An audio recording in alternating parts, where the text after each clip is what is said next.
আপনি এখন মালিক নিজে হয়ে যাচ্ছেন কেন? মালিক তো জনগণ।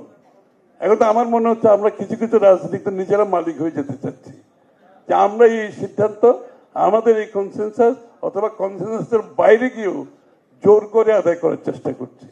এটা হচ্ছে এক নাম্বার।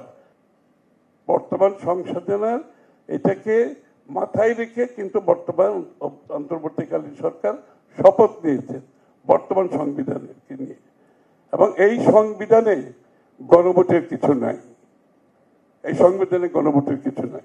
যে যারা নির্বাচনকে বিলম্বিত করতে চায়, যারা নির্বাচনকে বাধাগ্রস্ত করতে চায়, তারা কি আসলে এই কারণেই কি এই ধরনের এই ঘটনাগুলো ঘটানোর চেষ্টা করছে? শেখ হাসিনার থাকার সময় কিন্তু ভিশন 2030 দেওয়া হয়েছে। এটাকে মাথায় রেখে যে শেখ হাসিনা উত্তর বাংলাদেশ যেটা হবে, সেই বাংলাদেশের কি কি পরিবর্তন আনা দরকার, এই ভিত্তিতে আমরা প্রায় 8 বছরকে ভিশন 2030 বিএনপির পক্ষ থেকে দেওয়া হয়েছে। এর পরবর্তী সময়ে যে অনেকগুলো 8 বছরে অনেক পরিবর্তন হয়ে গেছে দেশের, সেটাকে মাথায় রেখে আমরা 27 পয়েন্টস সংস্কার প্রস্তাব দিয়েছি, 27 দফার উপর একটা সংস্কার প্রস্তাব দিয়েছি এই পরিবর্তনের কারণে।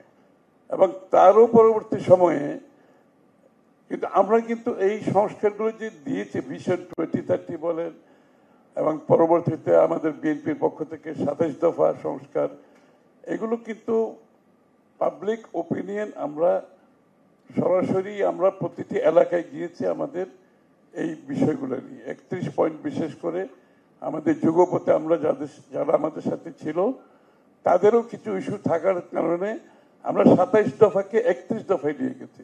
সাইফুল ভাইরা আমাদের 42টি দল যারা যুগপথে আমাদের সাথে কাজ করেছে, এটাকে 31 পয়েন্টে নিয়ে যাওয়া হয়েছে। এবং 31 পয়েন্ট প্রিপারেশনে কিন্তু আমরা সর্বস্তরের মানুষের সাথে কথা বলেছি, সর্বস্তরের মানুষের কথা বলেছি। তারপরেও 31 দফা আমরা দেওয়ার পরে আমরা পাবলিক ওপিনিয়ন, যেটা আজকে প্রেজেন্টেশনে আসছে, যে জনগণের ইচ্ছার পরিপ্রেক্ষিতে আরো কোনো দফা বাদ যাচ্ছে কিনা, আরো কোনো চিন্তা ভাবনা যেটা জনগণ করছে, যেটা হয়তো আমাদের 31 দফায় আসে নাই। এই জন্য আমরা 31 দফা একেবারে প্রতিটি অঞ্চলে নিয়ে গেছি, জনগণের সামনে পেশ করেছি এবং তাদের মতামত নিয়েছি। এবং আমাদের ওয়েবসাইটে বলা হয়েছে 31 দফার বাইরেও যদি কারো কোনো চিন্তা থাকে সেটা আপনারা আমাদেরকে জানান, আমরা চেষ্টা করব এটা আমাদের 31 দফার সাথে অ্যাড করার জন্য আগামী দিন। সুতরাং আমরা অলরেডি এই এক্সারসাইজটা করেছি, যেটা প্রেজেন্টেশনে বলা হয়েছে যে জনগণের ইনপুট ইজ ভেরি ইম্পর্টেন্ট। আমরা কি চিন্তা করছি সেটা তো অবশ্যই রাজনৈতিক দল হিসেবে আমাদের চিন্তা, ফিলোসফি, ধারণা, রূপরেখা থাকবে, কিন্তু আমরা একদম অবসেসড হয়ে যে আমি যেটা চিন্তা করছি এটা করতে হবে, এই যে একটা মন মানসিকতা আমাদের কিছু কিছু রাজনীতিবিদদের মধ্যে ডেভেলপ করে গেছে, এটা আমরা চিন্তা করছি এটা হতে হবে এবং এখানে কনসেনসাসের বাইরে গিয়েও হতে হবে। আপনারা দেখেছেন দীর্ঘ, শফিক সাহেব বলেছেন যে দীর্ঘ আলোচনার পরে একটা কনসেনসাসে আমরা আসছি, এবং কনসেনসাসে আসার পরে আমরা সনদ সই হয়েছে, এখন বাস্তবায়নের কথা হচ্ছে। সনদ সই হয়েছে একটা কনসেনসাসের মাধ্যমে, সুতরাং আমাকে সেটাকে রেসপেক্ট করতে হবে। তার বাইরে আমার অনেক চিন্তা থাকতে পারে, এটার প্রতি আমাদের রেসপেক্ট থাকতে হবে যে আমি যেটা চিন্তা করছি না আরেকটি রাজনৈতিক দল চিন্তা করছে, তার প্রতি আমার সহনশীল হতে হবে, রেসপেক্টও থাকতে হবে। কিন্তু সেই রাজনৈতিক দলগুলোকে এটাও বিশ্বাস করতে হবে যতটুকু কনসেনসাস হয়েছে তার বাইরে গিয়ে আবার নতুন ইস্যু সৃষ্টি করলে এটা কিন্তু আপনি কিন্তু ঐক্যবোধের প্রতি রেসপেক্ট দেখাচ্ছেন। বলা হচ্ছে বাস্তবায়নের ক্ষেত্রে আবার একটি আলোচনা আসছে, হ্যাঁ থাকতেই পারে, আলোচনা হবে, কিন্তু বাস্তবায়নের ক্ষেত্রেও কনসেনসাস থাকতে হবে। বাস্তবায়নের ক্ষেত্রে যদি আমি মনে করি আমার মতো করে বাস্তবায়ন করব, আর অন্য দল যদি এখানে দ্বিমত পোষণ করে, সেটা আপনি জোর করতে পারবেন, সেটা আপনি চাপিয়ে দিতে পারেন না। এটা কিন্তু কোনো কনসেনসাসের এবং গণতান্ত্রিক প্রক্রিয়ার মধ্যে পড়ে না। আমাদের কথা, আমাদের সমস্যা হচ্ছে শেখ হাসিনা 15, 16, 17 বছর এই দেশটা শাসন করে আমাদের মধ্যে একটা কেন জানি স্বৈরাচারিতার একটা মনোভাব চলে আসছে। আমরা মনে করি যে আমার দফা, আমার দাবি, আমার চিন্তা না থাকলে তাইলে কিন্তু আমাদের এই এটাকে গ্রহণ করা যাবে না। তো সুতরাং এই দীর্ঘ আলোচনার পরে যে কনসেনসাস হয়েছে, এটা বাস্তবায়নের ক্ষেত্রে কনসেনসাস হতে হবে। কনসেনসাসের বাইরে যাওয়ার কোনো সুযোগ নাই। কনসেনসাসের বাইরে তখনই আপনি যেতে পারবেন যখন আপনি আপনার দাবিগুলো নিয়ে জনগণের কাছে যাবেন। এখানে কিন্তু এই কনসেনসাসের মধ্যে আমাদের কিন্তু 31 দফা সবকিছু আসে নাই, কিন্তু আমরা সেটা নিয়ে রাস্তায় যাচ্ছি না। আমরা সেটা নিয়ে কোনো ধরনের একটা নিজেদের মধ্যে একটা ডিভিশন করার চেষ্টা করছি না।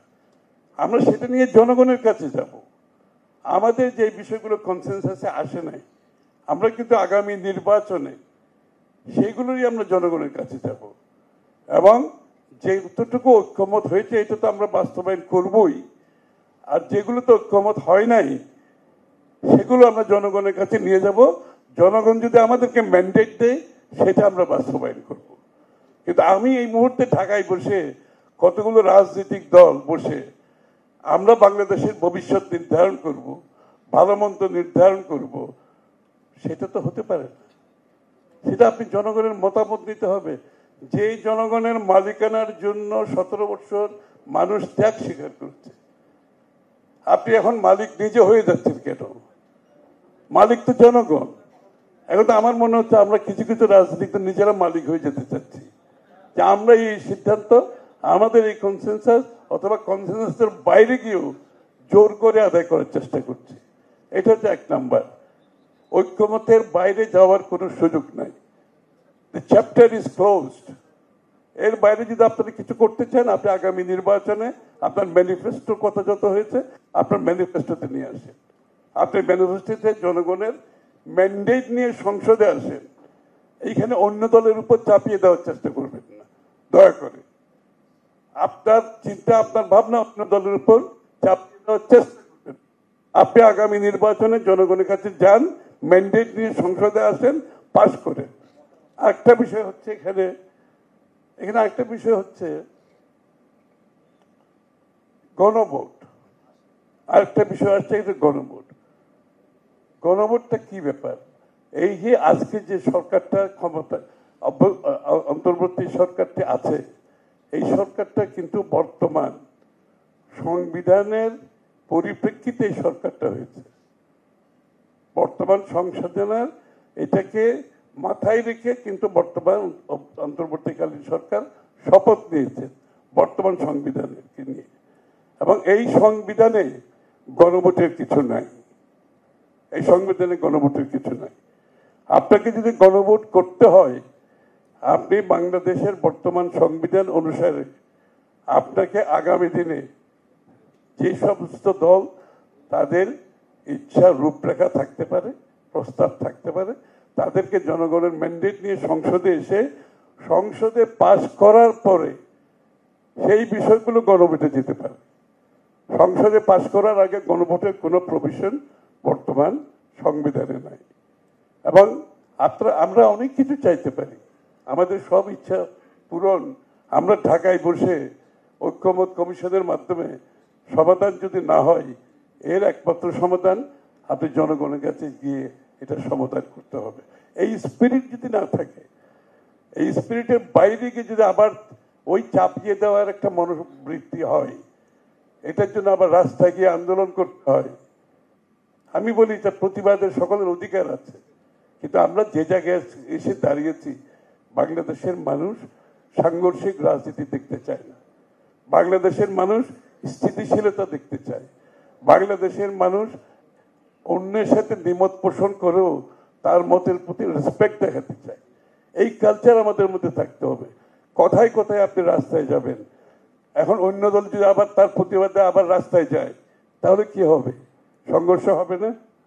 আরেকটি বড় দল যদি রাস্তায়, বৃহত্তর দল বাংলাদেশে যদি রাস্তায় নামে এগুলোর প্রতিবাদে, তখন তো সংঘর্ষ হবে না? এই জন্য কি আমরা কি শেখ হাসিনাকে বিদায় করেছি আবার সাংঘর্ষিক রাজনীতির দিকে দেশের মানুষকে নিয়ে যাওয়ার জন্য? এখানে অত্যন্ত সতর্ক থাকতে হবে।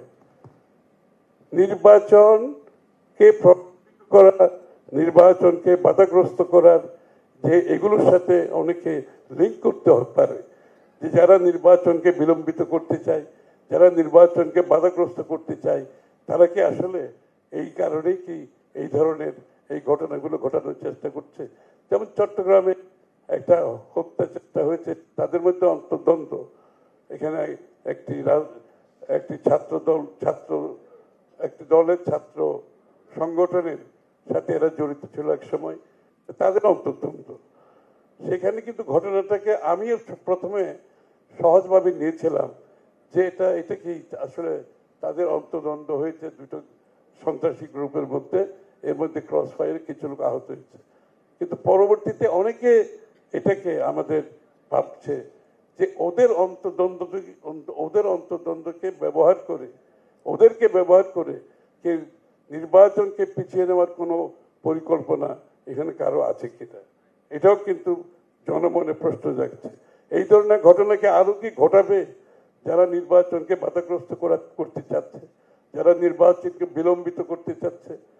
আর কোনো ঘটনা ঘটবে কিনা জনমনে এই প্রশ্নগুলো আসছে। তো আমাদেরকে সতর্ক থাকতে হবে এই জন্য।